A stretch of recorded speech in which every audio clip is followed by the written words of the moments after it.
Write in the comments where you are watching from and at what time so I can get to know you better. To support the channel for free, don't forget to subscribe and like. There are moments when time itself seems to break. Tonight, we unseal a forgotten file, a single, anomalous report that suggests our understanding of a well-documented disaster is fundamentally wrong. This is the story of the Blackwood Incident and the official document that contradicted every known timeline. Narrator. A story told by one person is a memory. A story told by 100 becomes a fact. In the weeks following the Blackwood Incident, investigators from federal and state agencies conducted hundreds of interviews. They spoke to residents shaken from their beds, to night shift workers at neighboring factories, to motorists driving on the distant interstate. And from these disparate voices, a remarkably consistent narrative emerged. A consensus. Margaret Miller, a retiree living 2 miles east of the plant, stated in her deposition, "The first thing I remember was the sound. Like the world's biggest thunderclap, right over the house. I looked at my clock, the old digital one. It was 2:17 a.m. Then I saw the glow." Her testimony was echoed by nearly everyone. The time, 2:17 a.m., became a mantra. It appeared in police transcripts, newspaper articles, and televised interviews. David Chen, a trucker refueling at a 24-hour station, reported seeing the initial flash in his rearview mirror. His logbook, submitted as evidence, showed a stop at 2:15 a.m. "I just paid, was about to pull out. 2 minutes later, the whole sky lit up." The stories were a perfect chorus of tragedy.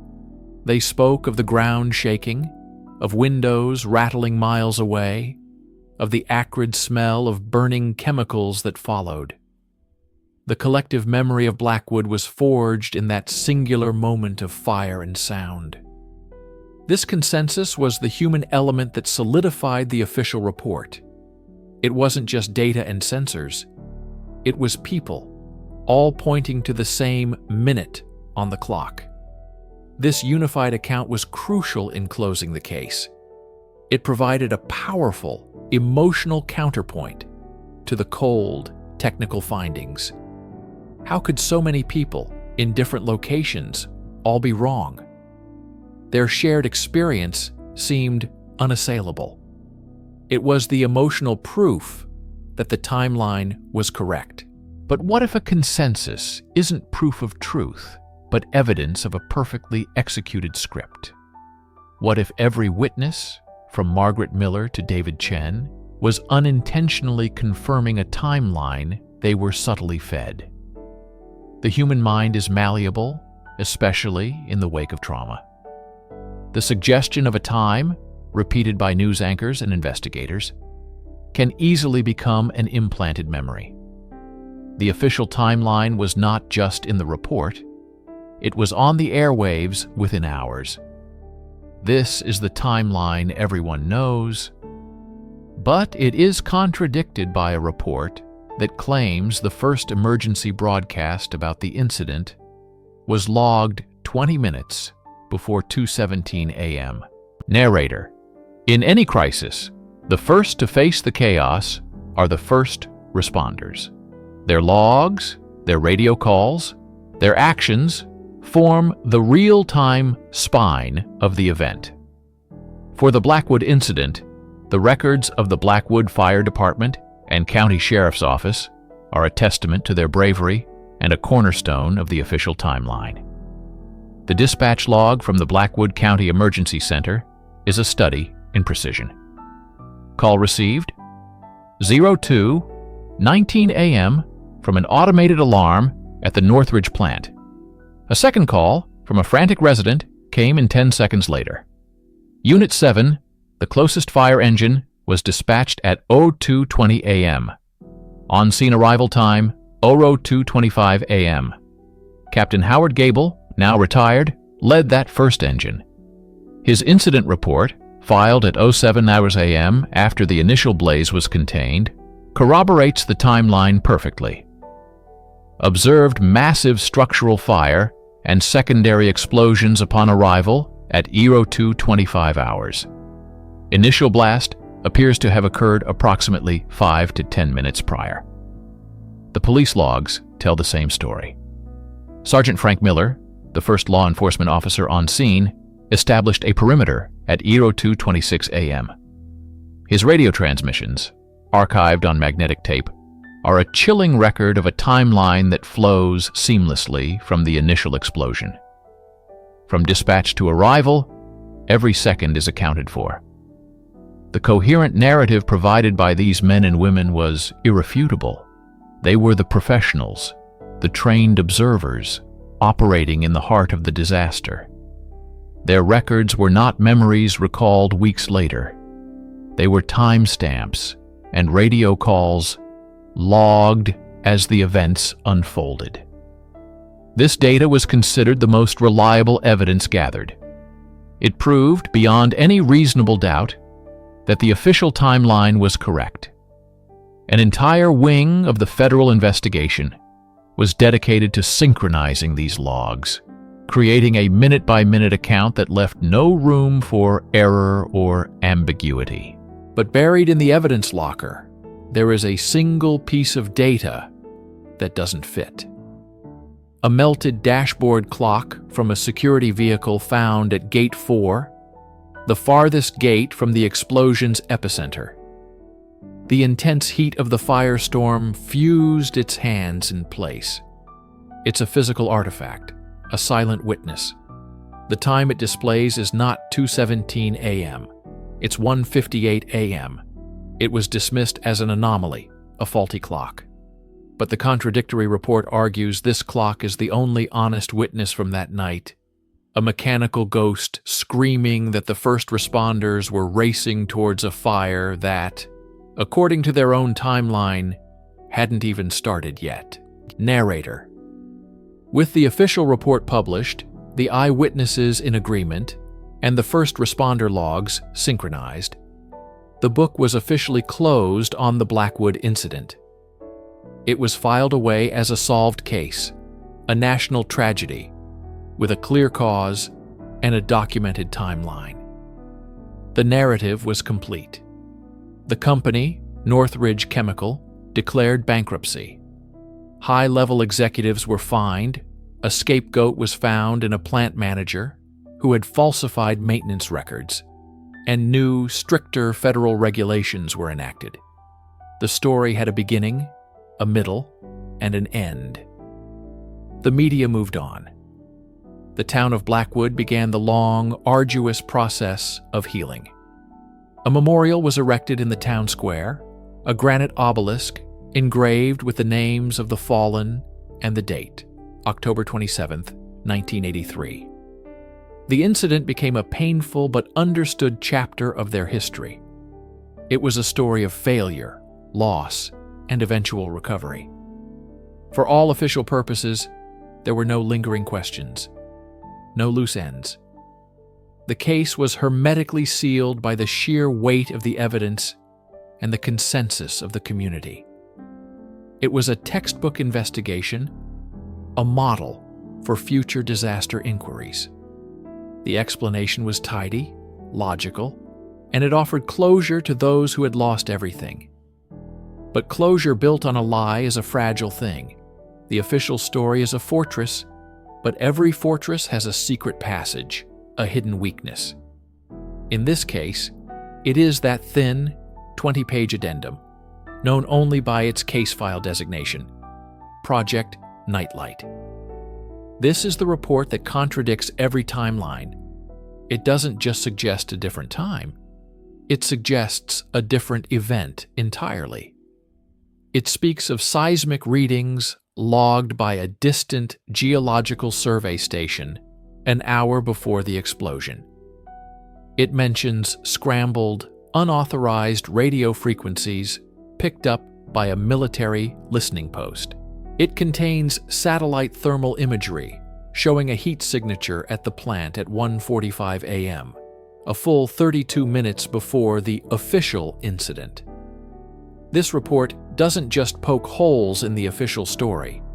It suggests the Blackwood Incident, the event the world remembers, was not the cause of the disaster, but the effect. It was the cover story. The final page of this report contains a single, heavily redacted sentence, but one word is legible: containment.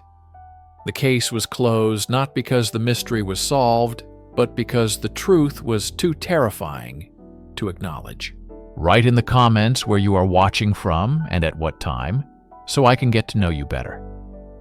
To support the channel for free, don't forget to subscribe and like. Some doors, once opened, can never be closed again. Narrator. In the vast, silent catacombs of our collective history, stored away in climate-controlled vaults and forgotten sub-basements, lie millions of records. Each one is a testament to an event, a decision, a life. They are indexed, cataloged, and cross-referenced. A meticulously ordered universe of paper and ink. But what happens when a document is found that has no index? No catalog number? A ghost in the machine? This is the story of File 734. It wasn't discovered during a routine declassification or a historian's request. It was found by accident in 2003 during a structural survey of the now decommissioned Fort Morrison Records Annex. Tucked inside a mislabeled container for meteorological survey equipment from the 1950s, it was a single, unassuming manila folder. It bore no official departmental seal, no project name, only a stark, hand-stamped number in faded red ink: 734. It was an uncatalogued entry, an impossibility in a system obsessed with order. The archivist who found it, who remains anonymous to this day, noted its peculiar physical state. The folder itself was standard mid-century government issue, but it felt heavy. The paper within was of a higher grade than typical field reports, more resilient, almost synthetic.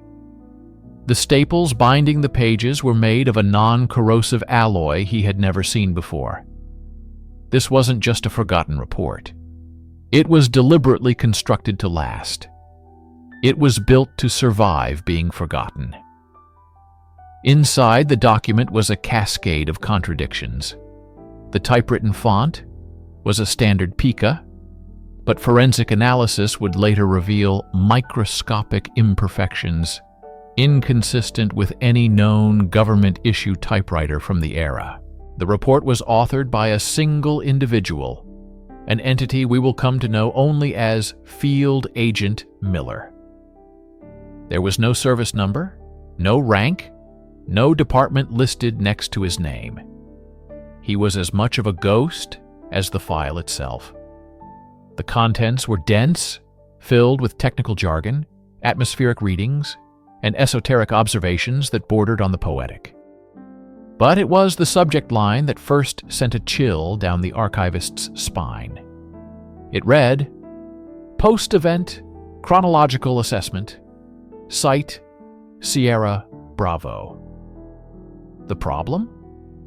According to every official record, the event at Site Sierra Bravo, a catastrophic systems failure at a remote listening post, wasn't scheduled to occur for another 2 full days after the date stamped on Miller's report. This single file, this uncatalogued entry, suggested that a man had written a detailed post-mortem on a disaster that hadn't happened yet. File 734 wasn't just a report. It was a fracture in the official record, a document that defied the very linear progression of time that our history is built upon. Its discovery was not the finding of a file, but the opening of a door into an unsettling possibility: that the official timeline is not the only timeline. Narrator. Who was Field Agent Miller? The question is central, yet the answer remains elusive, buried under decades of institutional silence. No service record for an Agent Miller matching the profile exists in any accessible database. No commendations, no reprimands, no pension file. He is a phantom, defined only by the 27 pages of text he left behind in File 734. He was the lone observer of an event that officially never happened when he said it did. His writing style is the first clue. It is precise, methodical, and detached, the hallmark of a seasoned intelligence officer, trained to report facts, not feelings. He begins his account with instrument readings. Barometric pressure, 1012.5 HPA. Ambient temperature, 4 degrees Celsius. Geiger counter, 0.05 microsieverts per hour. He is establishing a baseline, grounding his extraordinary observations in cold, hard data. He is telling his superiors, "I am of sound mind. What I am about to tell you is real." He describes Site Sierra Bravo, a remote communications relay deep in the Alaskan wilderness. His prose, while technical, betrays a sense of profound isolation. He refers to himself in the third person. The observer noted a low-frequency hum emanating from the primary array. Not "I heard," but the observer noted. This clinical language serves to distance himself from the events, but as the report progresses, cracks appear in this professional facade. He was the only one there. All other personnel had been evacuated due to a forecasted solar flare event. A flare that, according to official logs, was minor and posed no real threat. Miller's report describes the sky, not as a storm, but as something else. Quote, "The ionospheric disturbance did not match any projected models. The visible aurora manifested in hues outside the known spectrum. Deep violets and unsettling ochres. The patterns were not fluid but geometric, pulsing in a non-random sequence." He is describing a natural phenomenon behaving with unnatural intelligence. This is where his report shifts from a simple field observation to something far more profound and terrifying. He was not just observing a weather event, he was witnessing a message. Towards the end of the report, the detached tone shatters completely. His final entry, timed just minutes before the catastrophic failure, is almost a plea. The timeline is unstable. The sequence has been compromised. What was supposed to happen tomorrow is happening now. They didn't listen. Chronological integrity is lost. I am the only witness to the original sequence. Who are they? What is the original sequence? Field Agent Miller's report is the testimony of a man stranded outside of time, the sole witness to a history that was erased before it could even happen. His report isn't just a document. It's a warning from a timeline that is no longer ours. Narrator: time is the bedrock of reality. It marches forward, relentless and linear. A cause is B. Yesterday precedes today. But File 734 spits in the face of this fundamental law.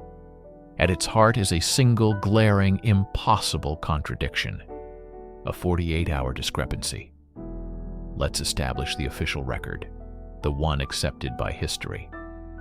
On October 14, 1962, at 23:47 Zulu time, Site Sierra Bravo suffered a catastrophic power cascade failure, resulting in a full system meltdown and a communications blackout that lasted for 72 hours. This is supported by hundreds of documents, maintenance logs, reports from the relief crew, seismic data that picked up the explosion, and even local news clippings from nearby towns reporting a strange light in the sky. Every single piece of corroborating evidence points to this exact date and time. It is an established, unshakable fact. But Agent Miller's report, File 734, is dated October 12, 1962. His final entry, describing the meltdown in harrowing, real-time detail, is time-stamped 23:47 Zulu, 48 hours to the minute before the event supposedly happened. It is not a typo. The entire report is a meticulous, hour-by-hour log of the 72 hours leading up to the disaster. He documents the failing systems, the strange atmospheric readings, the final moments. He wrote a history of the future. How is this possible? The first logical assumption is a clerical error, a simple mistake. Perhaps Miller misdated his report. But this theory crumbles under scrutiny. He references celestial positions and radio signals from known transmitters that perfectly match the sky of October 12th, not the 14th. He describes conversations with a maintenance crew that, according to their own logs, were rotated out and were hundreds of miles away by October 13th. The details within the report anchor it immovably to that earlier date. The report is internally consistent, but externally impossible. This leads to more disturbing theories. Was Miller's report a work of fiction? A bizarre fabrication? If so, to what end? And how did he predict the exact nature and timing of the failure, down to the specific relay, number 7, that would blow first? Was it a pre-written script for a manufactured disaster? A plan? If so, his report was not a post-mortem, it was a blueprint. The implications are staggering. It suggests the event at Sierra Bravo was not an accident, but a carefully orchestrated event, and Miller's report was a component that somehow fell out of sync. The 48-hour gap is not just a curiosity, it's a chasm in our understanding of reality. It forces us to ask terrifying questions. Did Agent Miller experience a localized time slip? Was he a prophet, a madman, or a pawn in a game so complex its rules defy our own physics? The discrepancy suggests that two timelines, two entirely separate histories, ran parallel and then collided at Site Sierra Bravo, leaving behind a single, contradictory artifact. The report that proves our grasp on time is far more fragile than we believe. Narrator: when a piece of information is this dangerous, this reality-bending, it is never simply lost. It is buried. The story of File 734 does not end with its discovery. It enters a new, more sinister phase, the cover-up. The fact that the file was uncatalogued and hidden in a container for weather equipment was not an accident. It was the first layer of its suppression. When the anonymous archivist who found the file reported his discovery up the chain of command, the reaction was not curiosity, but alarm. Within hours, a team from a department he didn't recognize, men in dark suits with no departmental insignia, arrived. They didn't ask questions. They confiscated the file, the container it was in, and every note the archivist had made. He was forced to sign a national security non-disclosure agreement, so restrictive, it essentially erased his memory of the event under threat of treason. The file officially, once again, did not exist, but a copy had been made. Before reporting it, the archivist, sensing the document's bizarre importance, had taken discrete photographs of every page. It is from these illicit copies that our knowledge of File 734 survives. And these photos reveal the second layer of suppression, the redactions. Miller's original report was not clean. Key sections were blacked out with thick, impenetrable ink. The name of his commanding officer, redacted. The specific frequencies of the radio signals he monitored, redacted. A 7-line paragraph describing the geometric nature of the aurora, completely redacted. Most chillingly, his final desperate sentence, "Chronological integrity is lost," was bracketed and marked for total redaction, Level 9 authority. Someone, after Miller wrote his report, but before it was hidden, went through it with surgical precision.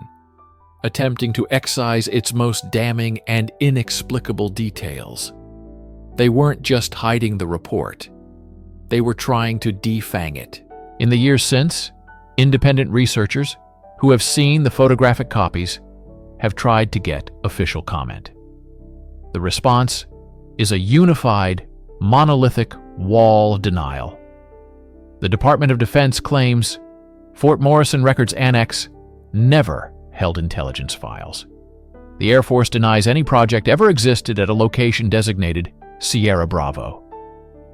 The National Archives states that no employee by the name of Miller worked in any field capacity during that period. They deny the man, the place, and the event. They deny the report. This isn't just bureaucratic stonewalling. It is an active, coordinated effort to uphold one version of history by erasing another. The suppression order, whether a physical document or an unspoken directive, is the ultimate proof of the file's legitimacy. You do not mobilize this level of institutional power to hide a madman's fantasy or a simple clerical error.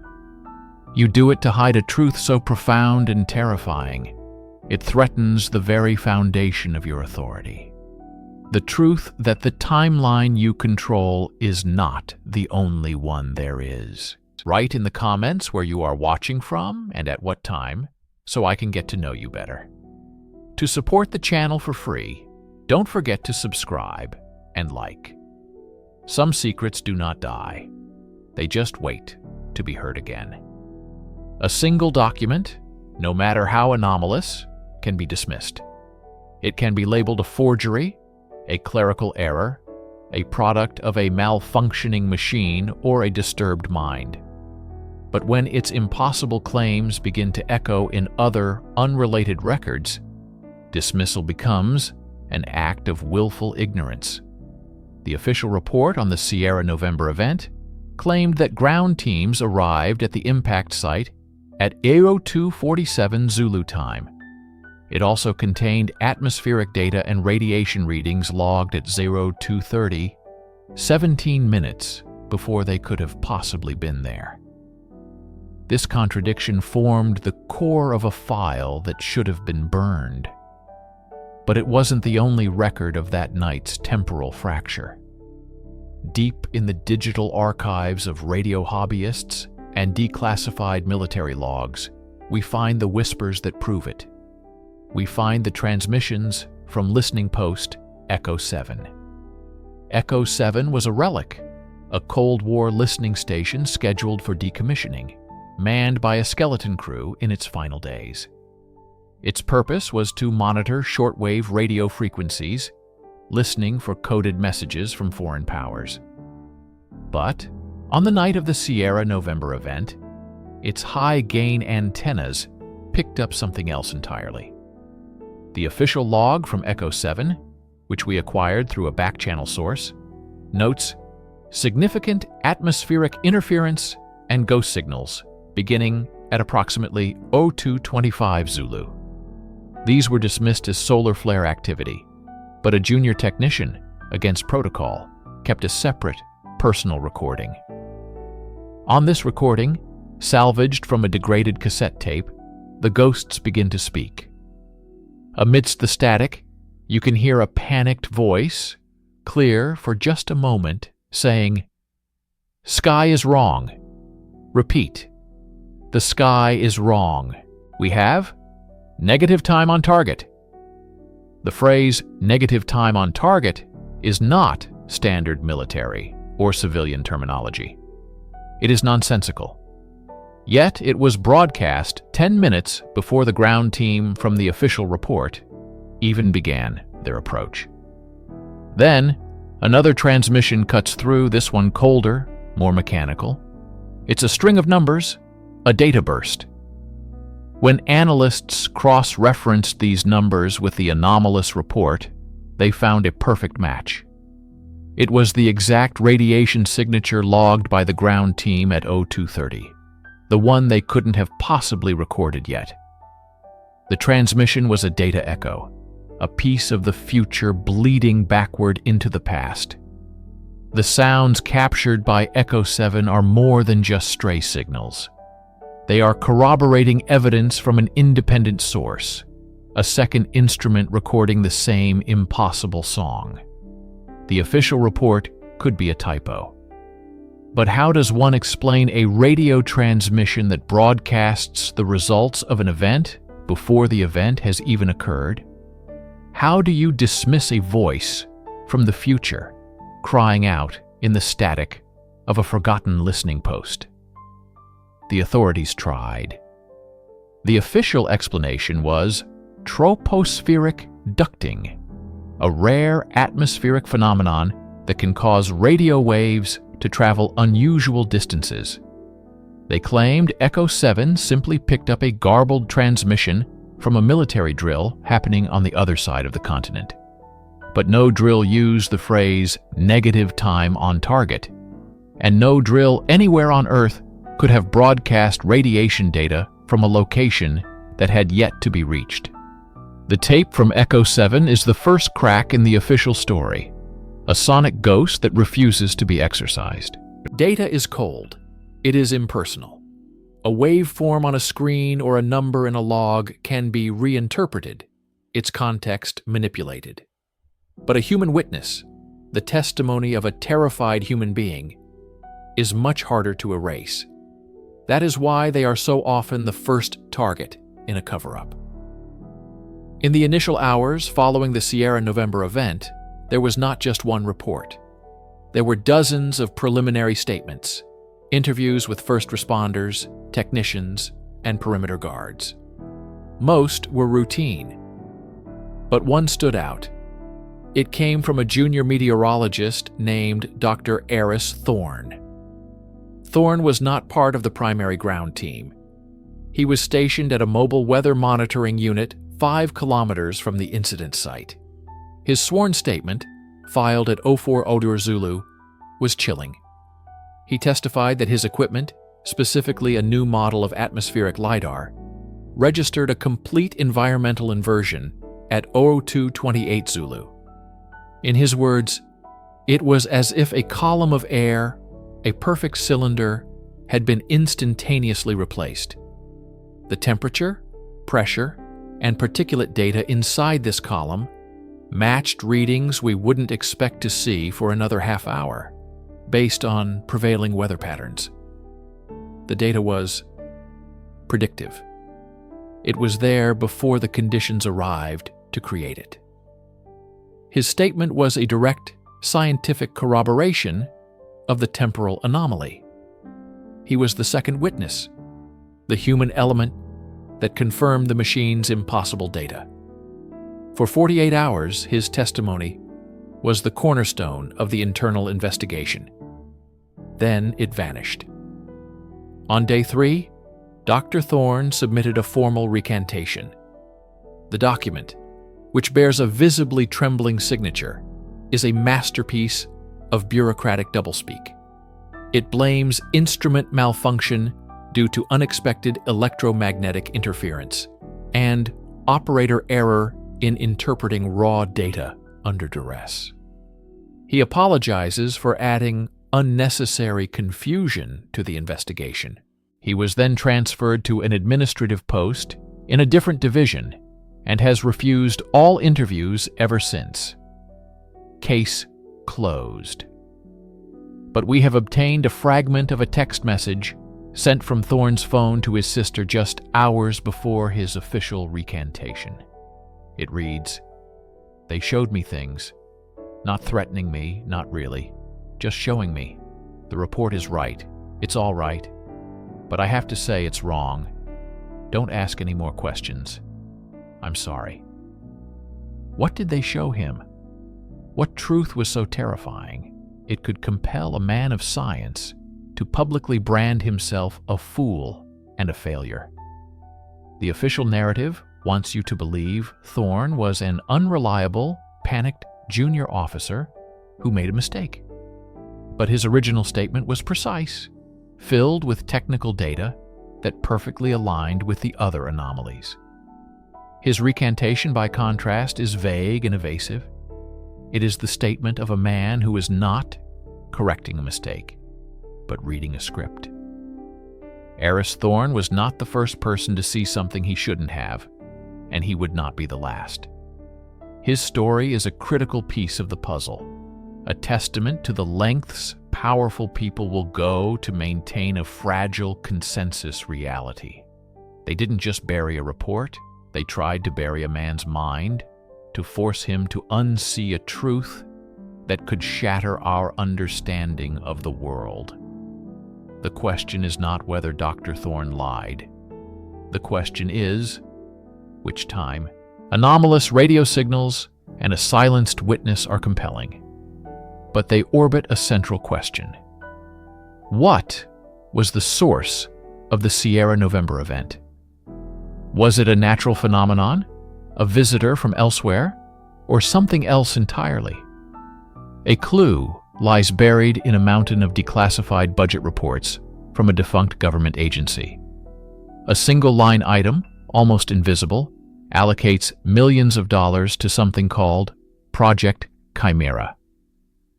Officially, Chimera was a theoretical research initiative exploring non-linear temporal mechanics.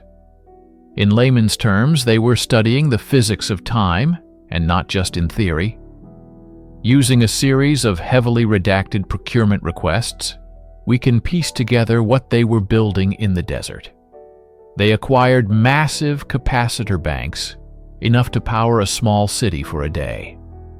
They purchased superconducting magnets and commissioned custom-built atomic clocks with unprecedented accuracy.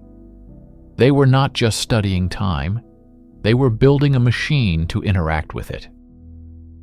The project was headquartered at the Black Rock Mesa facility, a location that was officially listed as a geological survey outpost. It is no coincidence that this facility is less than 10 kilometers from the epicenter of the Sierra November event. For 2 years, Project Chimera operated in total secrecy. Then, on the exact date of the event, its funding was abruptly terminated. All personnel were reassigned, their security clearances scrubbed and reissued under different programs. The Black Rock Mesa facility was stripped of all advanced equipment and permanently sealed, citing geological instability. The official story is that the project failed to produce viable results and was canceled. But the timeline is too perfect. What if the project didn't fail? What if it succeeded in the most catastrophic way imaginable? Our hypothesis is this. The Sierra November event was not an accident that was poorly documented. It was a successful experiment. Project Chimera switched on their device and, for a few brief moments, created a localized rupture in space-time. The contradictory report wasn't a mistake made by the ground team. It was an accurate document describing an environment where cause and effect had become decoupled.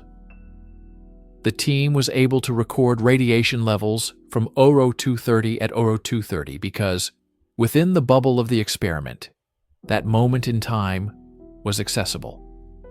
The radio transmissions were echoes of their own actions, bouncing back at them from their immediate future.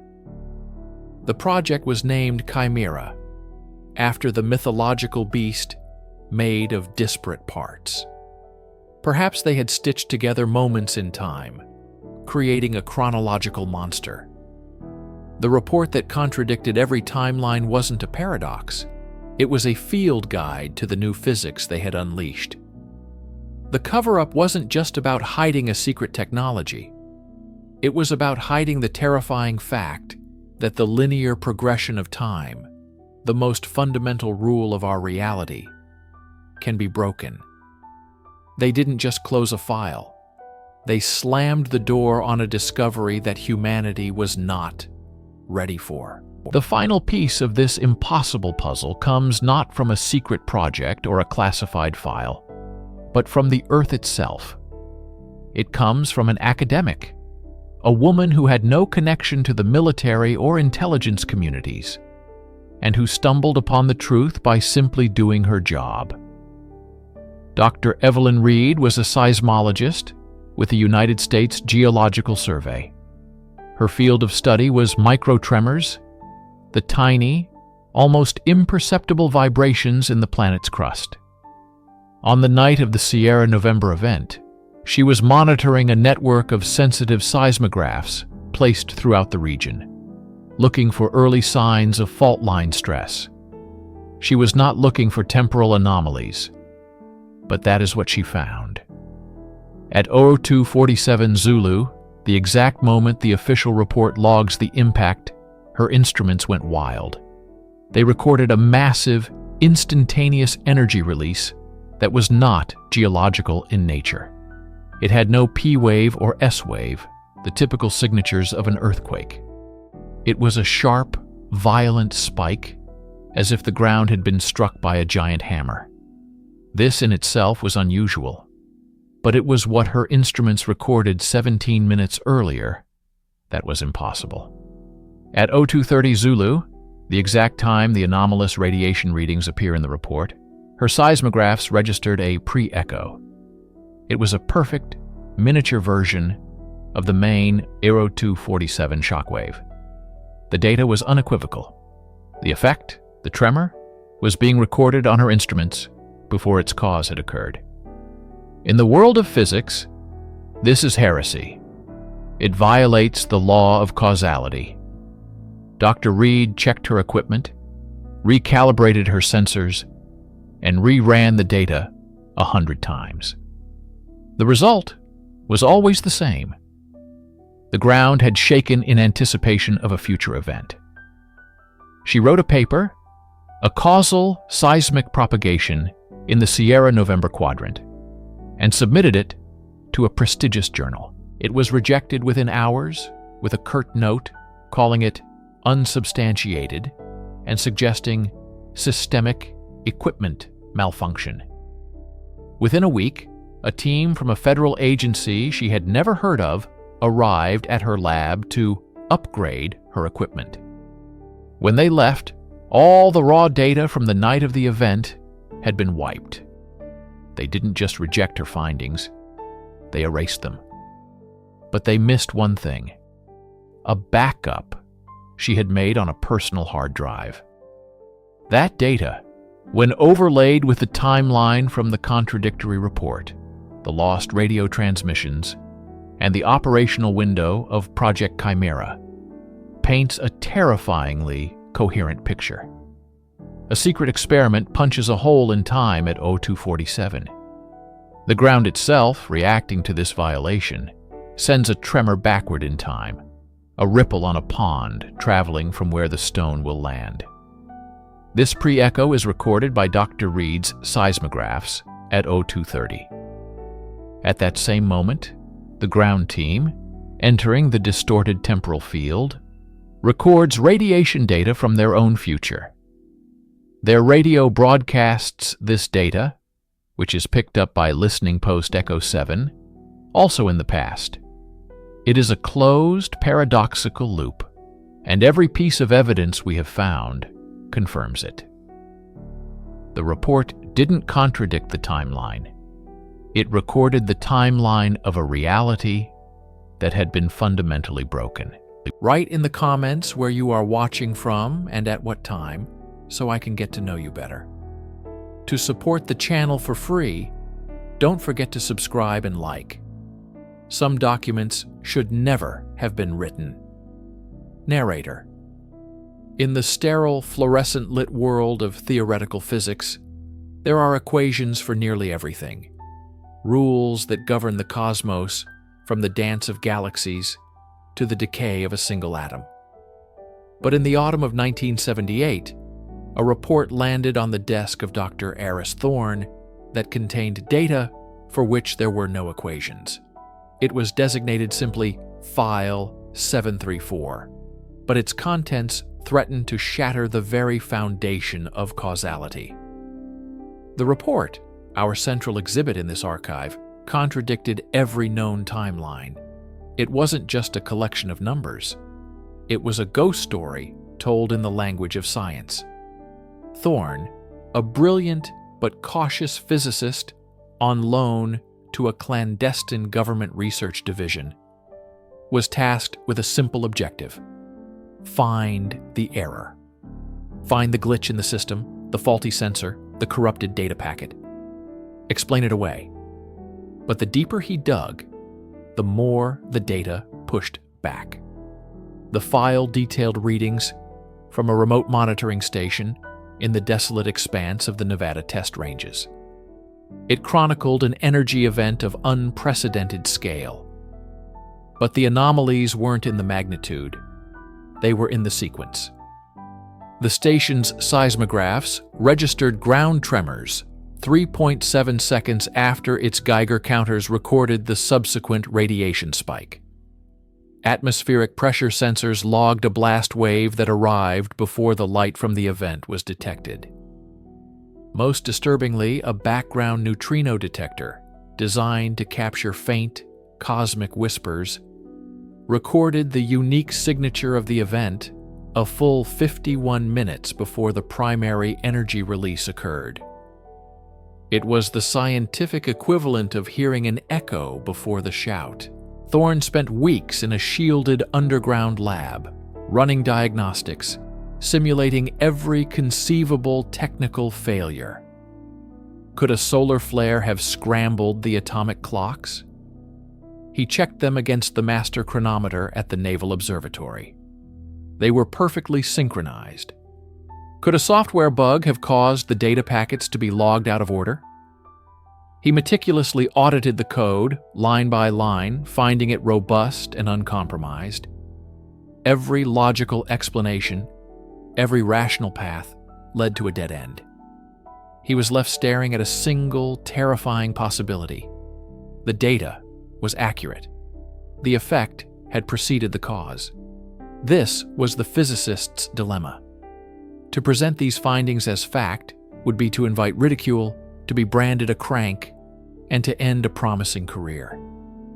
It would mean telling his superiors that something had happened, which, according to the laws of physics he had dedicated his life to, was impossible. The alternative was to commit scientific fraud. He could invent a technical malfunction, a complex cascade of sensor failures so convoluted that no one would have the resources to disprove it. He could bury the impossible and preserve the order of things.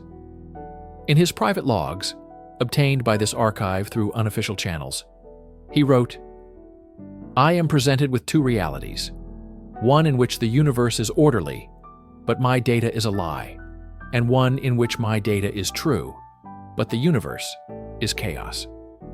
I do not know which is more frightening."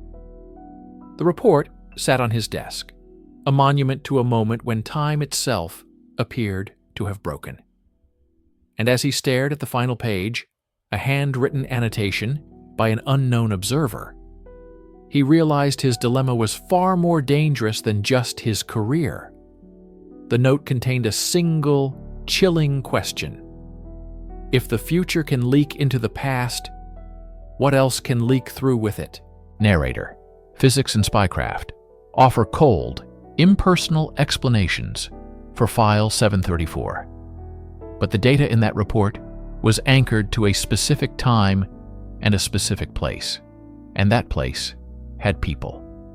Less than 20 miles from the monitoring station that logged the impossible event sits the town of Havenwood, Nevada, a small, isolated community that, according to official records, should have been the primary witness. Yet, if you go to Havenwood today, if you delve into its local archives or speak to the descendants of those who lived there in 1978, you will find nothing. Not a single mention of a strange light in the sky, a tremor in the earth, or a moment where the world felt wrong. It's a perfect, seamless void. The town, it seems, has forgotten. This isn't the simple fading of memory over decades. This is a surgical excision. Local newspapers from the week of the event show no anomalies, just bake sales and high school football scores. Sheriff's logs contain no reports of panicked calls. Hospital records show no unusual admissions. It's as if the day chronicled in File 734 simply did not happen for the 300 souls living in its shadow. This has led investigators to a deeply disturbing theory, a case of localized collective amnesia. But was it psychological? A shared trauma so profound the entire community subconsciously buried it? Or was it something far more deliberate and far more sinister? Declassified documents on government programs like Project MK prove that research into memory alteration and mass psychological manipulation was not science fiction. From the 1950s to the 70s, intelligence agencies experimented with psychoactive drugs, hypnosis, and sensory deprivation to control human behavior and memory. Could Havenwood have been a test site? Could an entire town have been systematically silenced, their memories of the event chemically scrubbed or overwritten? It sounds like a paranoid fantasy, but the uniformity of the silence is hard to dismiss. There are no dissenters, no crazy old-timers with wild stories. There is only a placid, unified blankness. We spoke to the granddaughter of Havenwood's former mayor. She described her grandfather's journals, which he kept daily for 50 years. In the week corresponding to the event in File 734, there are 7 pages carefully cut out with a razor blade. She said, "My grandmother called it the Hush Week. Nobody ever spoke of it. It was like an unspoken agreement that those days were just gone." This wasn't just forgetting. It was a disciplined, enforced silence. The report may detail an event that broke the laws of time, but the story of Havenwood suggests a subsequent event that broke the people. Whether through a shared, terrifying experience or through a direct, coercive intervention, the result is the same. A town with a scar it cannot remember receiving. A community that became the final, living layer of redaction on a secret they were never meant to keep. Narrator, the report could be a lie. The memories could be erased. Human evidence is fallible, corruptible. But the earth itself keeps a different kind of record, one written in the language of atoms, far harder to forge or silence. Decades after the ink dried on File 734 and the Hush Week settled over Havenwood, a team of geologists conducted a survey in the area for an unrelated mineral exploration project.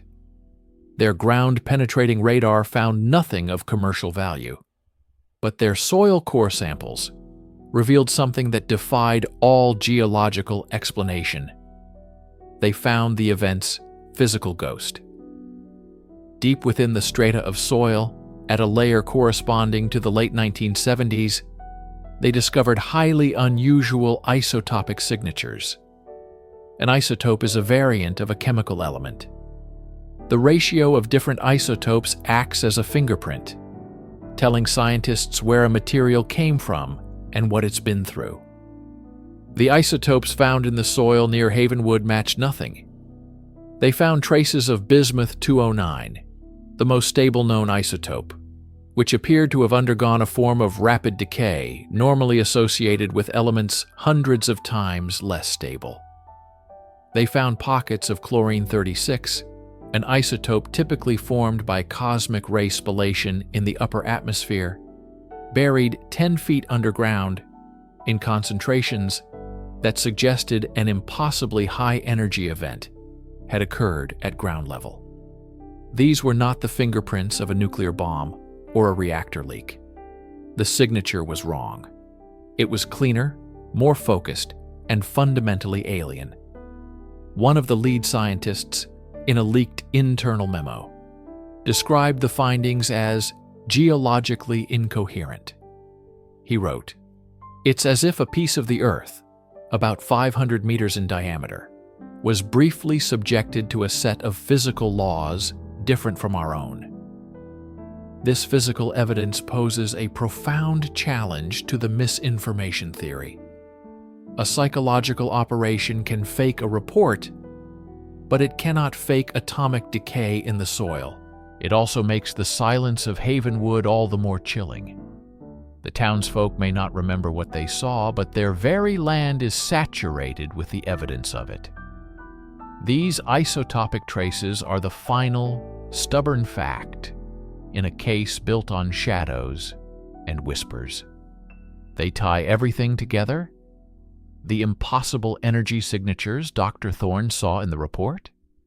The isotopic decay found in the soil provides a physical anchor for them. The event that was so terrifying, it either erased a town's memory or warranted a full-scale memory wipe. The bizarre nature of these atomic fingerprints suggests a phenomenon far outside conventional human experience. The report may have been altered, the timelines may have been confused, but something indelible was left behind. A trace element of the impossible, waiting in the dark Nevada dirt.